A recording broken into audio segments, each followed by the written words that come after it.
Hello and welcome back to WM classes. आज की video रहने वाली है जेकेएस मेंस पे and that too on GS paper 4 ethics पे। सो ब्रीफली मैं पहले बता देती हूँ कि why am I making this video. So I have given only one mains attempt अभी तक, और that too was not successful, unsuccessful attempt था। और उस अटेम्प्ट में apparently I scored good marks in GS 4, that was around 140 something. So many people ask me कि क्या strategy रही आपकी, या ऐसा क्या आपने अप्रोच जो है वो किया पेपर को कि आपको इतने मार्क्स मिल पाए।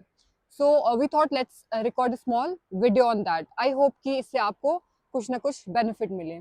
सो straight on let's dive into the topic.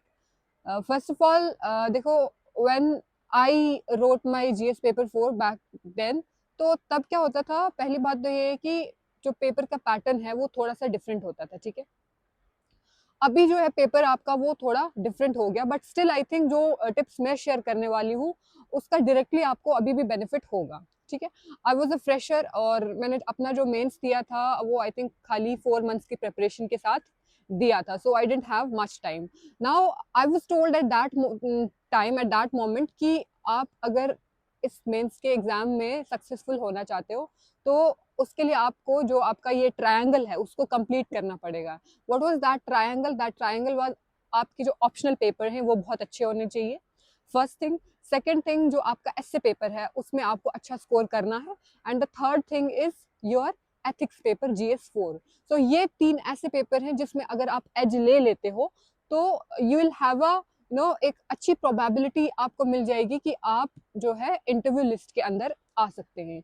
So now I made it my first priority कि मुझे हर दिन अपना जो एसए और एथिक्स का पेपर है वो साथ लेके चलना है। Now the first mistake we all make is, हमें लगता है कि यार एथिक्स का जो सिलेबस है इट इज वेरी जनरलाइज्ड और ये बहुत आसानी से हो जाता है। It is same with aptitude. जब भी आप प्रीलिम्स लिखने जाते हैं सो एप्टीट्यूड को कहीं ना कहीं हम साइडलाइन करके रख देते हैं, और वही जो हम उसको साइडलाइन करके रखते हैं लास्ट में उसकी वजह से हमें नुकसान होता है। वी नो कि बहुत बार ऐसा होता है, बहुत सारे एस्पिरेंट्स होते हैं जिनका जो पेपर 2 होता है, पेपर 1 होता है एक्चुअली, जीएस पेपर होता है, उसमें स्कोर बहुत अच्छा होता है, but then they are left out just because of the CSAT paper.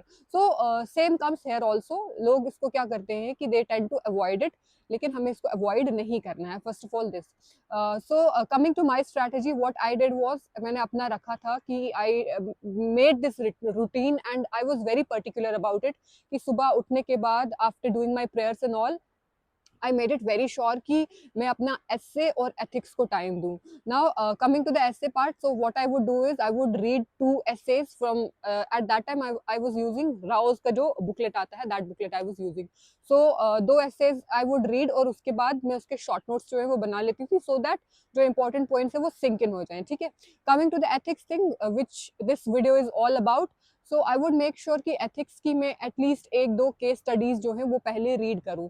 So ethics की खाली जो मतलब क्वेश्चन वाला पार्ट था ना, those case studies I would read और उसका आंसर मैं पहले खुद से नहीं देखती थी। Then what I would do is I would brainstorm. Then I would think कि यार अब मुझे खुद से इसकी अलग अलग अप्रोचेस जो है वो सोचनी है। ठीक है, देन आई वुड डू कि ये इसके ये हो सकता है, ठीक है, इसका एक ये ऑल्टरनेटिव आंसर भी आ सकता है, all those things I would think about. ठीक है, उसके बाद what I would do is mostly, मतलब more often what I would do, I would go to my mother. तो मैं उनके साथ डिस्कस करती थी कि अगर ऐसा होगा, मतलब अपने जितना पूरा जो उसका एक आउटले होता है ना, वो अपनी मदर के साथ डिस्कस करती थी। ठीक है, डिस्कशन आपने किया ना, इस discussion, why am I mentioning this discussion, जब आप डिस्कस करते हो ना अपना जो भी आप आउटले बनाओगे आंसर का, तो वो आपके ब्रेन में कहीं ना कहीं ज्यादा अच्छे से सिंथेसाइज हो जाता है। वो सारी डिस्कशन करने के बाद I would take her points also, अगर उनको लगता था कि कुछ अच्छे पॉइंट्स है she would also add. Then हम क्या करते थे, कंबाइनली अपना जो आंसर है उसको देखते थे। फिर अब मुझे लगता था कि मेरी कहाँ पे गलती हुई है। आई वुड ऑल्सो से कि शुरू में मैंने जो फर्स्ट पार्ट होता है ना जिसमें आपको 10 मार्कर जो लिखने होते हैं उसको अप्रोच नहीं किया था। माई फर्स्ट स्ट्रैटेजी वॉज कि अपनी केस स्टडीज को स्ट्रॉन्ग करो, क्योंकि अपेरेंटली उसमें भी आप बहुत around I think 50 to 60% marks आपको जो है वो केस स्टडीज से ही कवर हो जाते हैं। ठीक है, so that is a big portion. और वहां पे द थिंग इज कि आपको ऐसा नहीं है कि कुछ याद करना पड़ेगा, इट्स जस्ट दैट आपको प्रैक्टिस होनी चाहिए और आपको अपने जो थॉट्स हैं वो वहां पे सामने लाने, और जस्ट अपने थॉट्स सामने लाने से ही आप बहुत अच्छा स्कोर कर सकते हो। नाउ ऐसे ही थॉट्स नहीं लाने आपको कि आप अपने माइंड में कुछ भी सोच रहे हो वो आप पॉइंट आउट कर दोगे। नाउ आपके थॉट्स जो है वो किस तरीके से प्रोसेस होने चाहिए। So the first thing that should come to your mind is कि आपको सोचना है एक सिविल सर्वेंट की तरह। आप खुद को देखो, अगर कोई केस जो है वो पुलिस से रिलेटेड है, ठीक है, तो आप जो भी हमारा एसएसपी होता है या डीएसपी होता है उस लेवल पे जाकर आप अपने माइंड में एक इमेज बनाओ कि आप उस चेयर पे बैठे हो and then think about the scenarios, ठीक है। दूसरी बात आपको केस स्टडीज में जो याद रखनी है वो है कि कोई भी गवर्नमेंट पॉलिसीज आपको याद आ रही है, सोशल वर्क है, ठीक है, या एनजीओज है, इन सब का मेंशन डेफिनेटली डेफिनेटली आपको करना है। ऑल्सो इस चीज का भी आपको याद रखना है कि अगर आपको लगता है कि आप ओवर एम्पैथेटिक अगर हो जाओगे और उससे आपको जो एग्जामिनर है वो ज्यादा मार्क्स दे देगा, तो no, rules are rules, there are some boundaries, there are some guidelines जिन पे कि हर एक सिविल सर्वेंट को चलना होता है। सो जब भी आप कोई भी वहां पे अपना आंसर में कोई भी ओपिनियन दे रहे हो, सो मेक श्योर कि वो बहुत ज्यादा इमोशनल जो है वो आपका आंसर नहीं हो रहा है। तो जो भी आप वहां पे अपना जो एक तरीके से आपका आंसर लिख रहे हो उसमें जो आपके पॉइंट्स हैं, ठीक है, वो इस तरीके से होने चाहिए कि वो इन उन गाइडलाइंस को फॉलो करने चाहिए, ठीक है। So this was the first point. Second, regarding the second thing, so तब मैंने क्या किया था, जो फर्स्ट पार्ट था उसके लिए I followed the vision IAS के जो वीडियो लेक्चर्स थे, I think there were some 11 to 12 video lectures, तो उसके लिए I gave some 3 to 4 days, 3 to 4 days में मैंने वो सारे वीडियो लेक्चर्स एक बार अच्छे से वॉच कर लिए।